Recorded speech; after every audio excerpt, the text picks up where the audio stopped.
Okay, in this part of the video, I'm going to show you how to connect your system using the cables and how you connect your system to a monitor that you have and connecting the system to the network.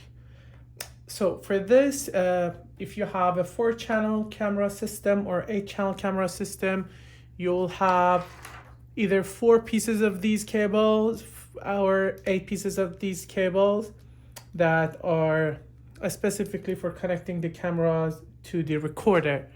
And so you have 2 sets of power supply. One of them is for your recorder and the other one is for your cameras.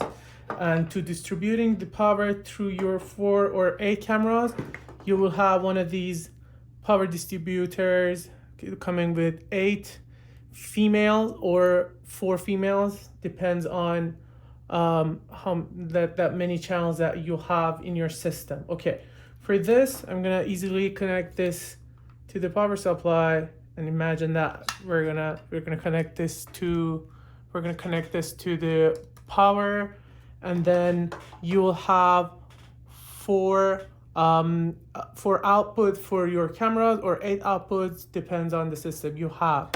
And to get the power to the part of the house that or your commercial place that you want to connect the cameras, you're using these cables.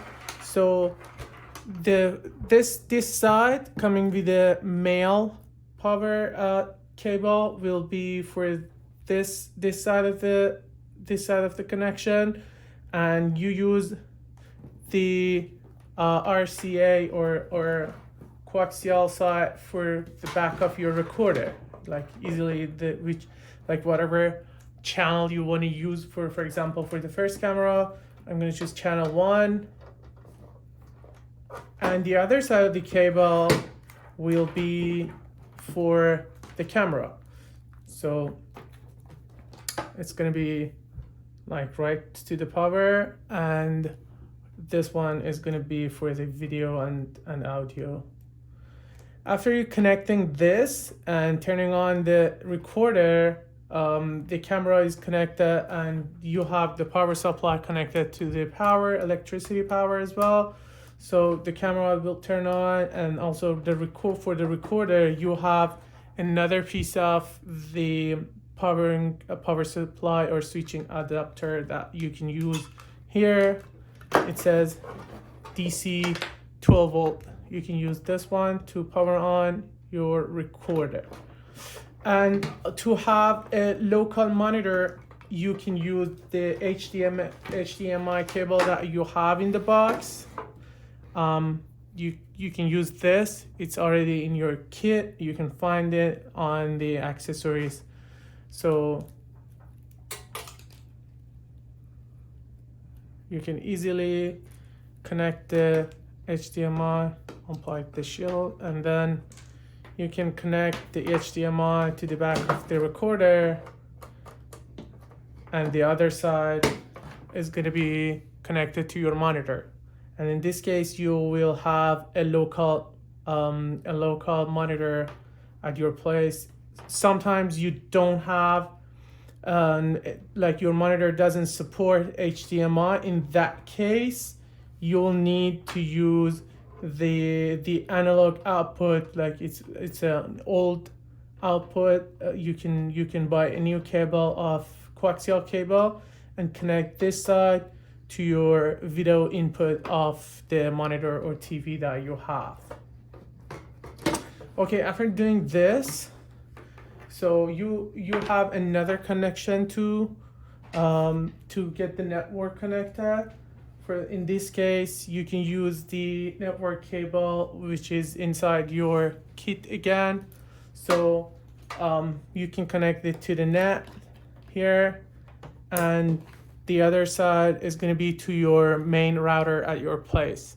After connecting this, there's two lights here on this port that's gonna start blinking. In that case, you will know that your device is successfully connected to the network. So this is the basic connection for the connecting recorders to cameras, and also connecting your network and connecting your local monitor to your recorder. And in the next section, we're gonna introduce how to set up your network and how to set up your camera setting. Okay, at this step, I'm gonna show you how to set up your system for the first time, and you don't need to do this every time you restart your system. It's only for the first time. So you're gonna go to the wizard section, and you can choose your language here. So I'm gonna stick on English, and then for the password, the default password is 12345. And when you put the password, you log in, and it asks you to change your password to have a better security. So we're going to change the password, modify. So the new password, for example, Elder with the capital E, 123. Elder with capital E,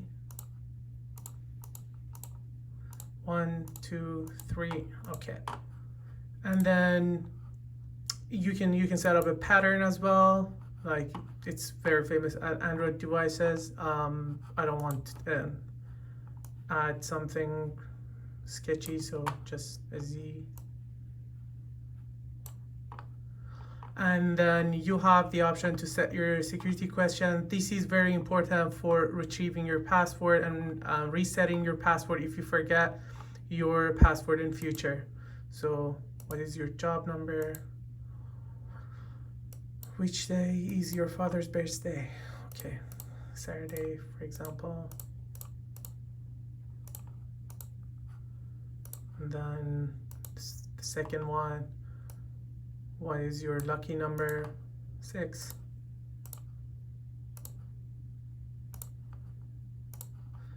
And what is your pet name? For example, Fidel.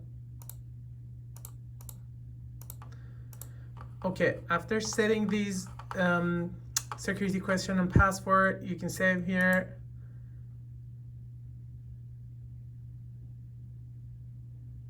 And then you can cancel this. You don't need to export the key. If you want to export all these security question and key, you can stick USB, and it shouldn't be more than 32 gigabits. So you can stick in a USB flash drive and export the key, but I don't want to do that now.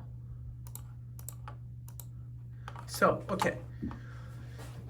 Next step is to set up the device for the first time. So you can choose your time zone. So let me find the Pacific time, and then it's October 26th, but the time is wrong. So I'm gonna fix the time. It's 16:25.